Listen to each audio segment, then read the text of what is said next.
It's common knowledge that financially successful people make really smart investments in money. But there's another side of the coin that you probably haven't considered. So if I could shed some light on how to reduce your chances of burnout and simplify your emotional well-being, would you be interested in that? Stick around because that's what we're going to discuss in this video.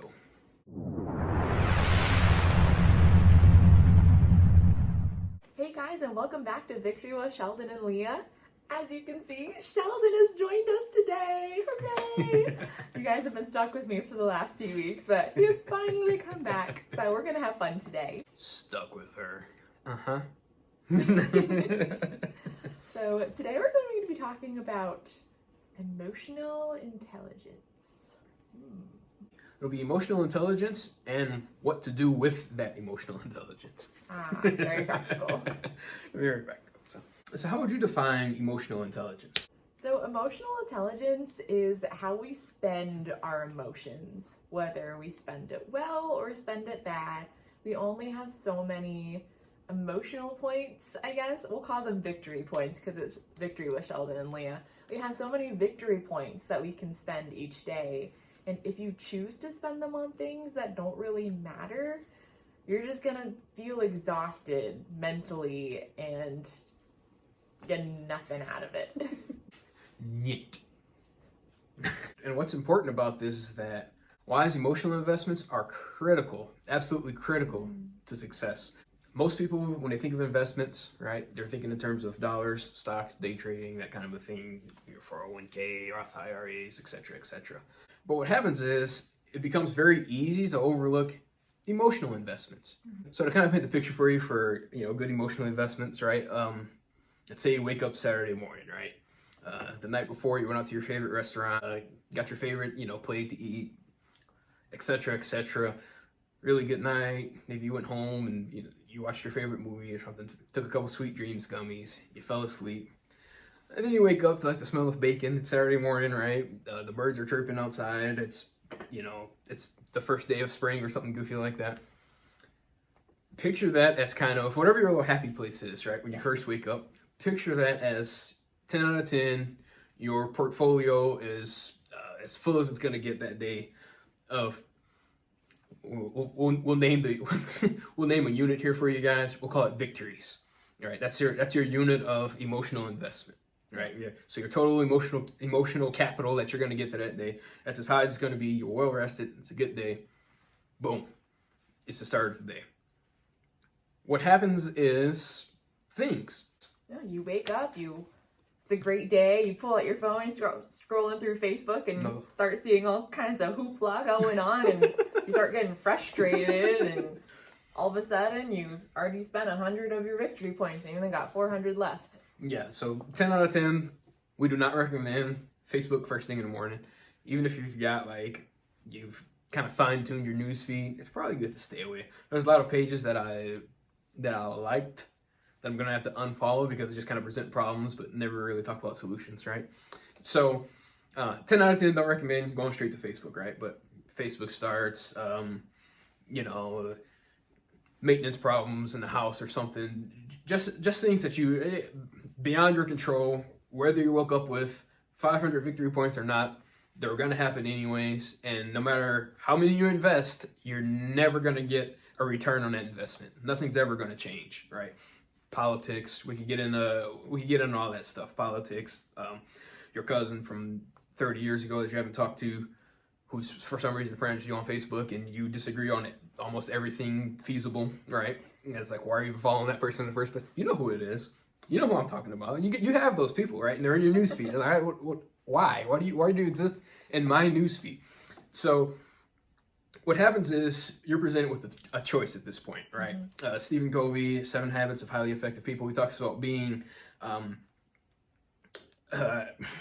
he talks about responsibility, right? Your ability to respond.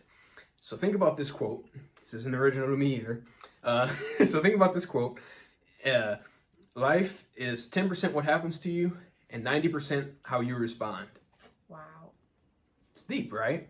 Really think about it. So no matter what happens throughout the day, whatever happens in politics, car problems, maintenance problems, right? God bless the fine people of Texas, or your pipes are bursting, that kind of a thing. Getting upset about it isn't gonna fix the pipes, right? Getting upset about what, such and such politician said, it's not going to. The only world where that's screwing things up is in your own, because you're choosing now, right, to invest in those things emotionally, even though you're going to get zip on the return. Yeah.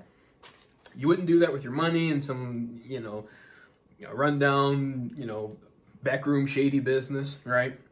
So why do we do that with our emotions so freely without even really thinking about it? Yeah. We allow ourselves to be robbed and just robbed blind, hand over fist. We're just giving it away, right? We're like the U.S. Treasury. We're just, oh yeah, you get a check, and we're not getting anything back. So this isn't original to us. This is actually original to Stephanie and the Wokie, which she'll probably never see this video, but shout out to her. She is an amazing person, by the way. You should follow her on Instagram. Entrepreneur, thought leader, business leader, all those type things. And what she said is, if something isn't going to matter in 5 years from now, I realize I have like 4 fingers up, but if it's not going to matter, that thumb counts. If it's not going to matter in 5 years from now, then she won't invest 5 minutes or $5 in it. Mm-hmm. So repeat that again. If it's not going to matter in 5 years, she won't invest 5 minutes or $5 in it. So think of that as a good rule of thumb, as sort of a filter. I like to call it the 5-5-5 rule. Mm-hmm. And I especially like it because every TV show, the number's always like 5-5-5, something or another. So it's like if you're watching too much TV and you realize that, then it can kind of remind you, oh, maybe I shouldn't be investing all this time and energy in this TV show, right? Like, what are you getting at? Where you're really getting at Netflix show that you've been binge watching and investing your emotions in to the point where you're crying and you're upset or whatever happens to this fake character. Really think about it, right? Right. And successful people, they literally pay money to like declutter and remove stuff that doesn't really matter. Whereas people that haven't or aren't achieving will literally pay money for another. I mean, what's another subscription service really going to do, right? We actually pay to clutter our lives. Selah. So talking a little bit more about your sphere of influence, I'm going to use politics as an example. Don't worry, I'm not going to get into details here.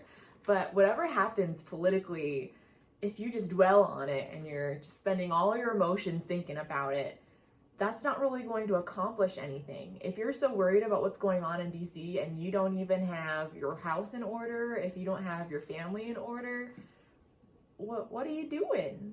Focus on what you can control. And that will in itself create a ripple effect and affect things outside of your control.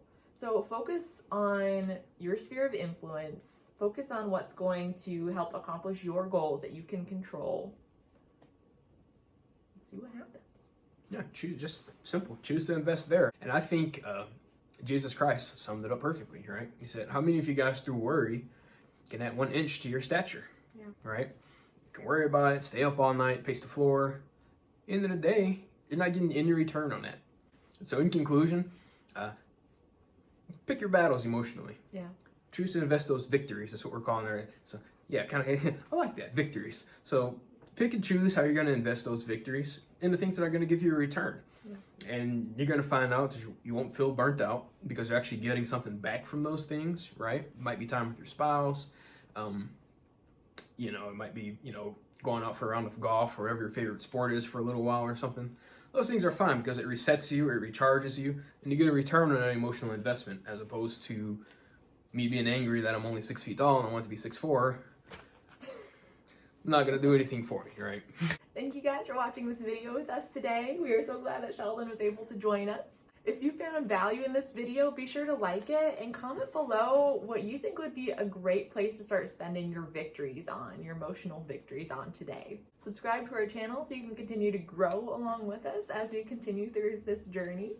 And as always, you too can live in victory. We'll see you guys in our next video.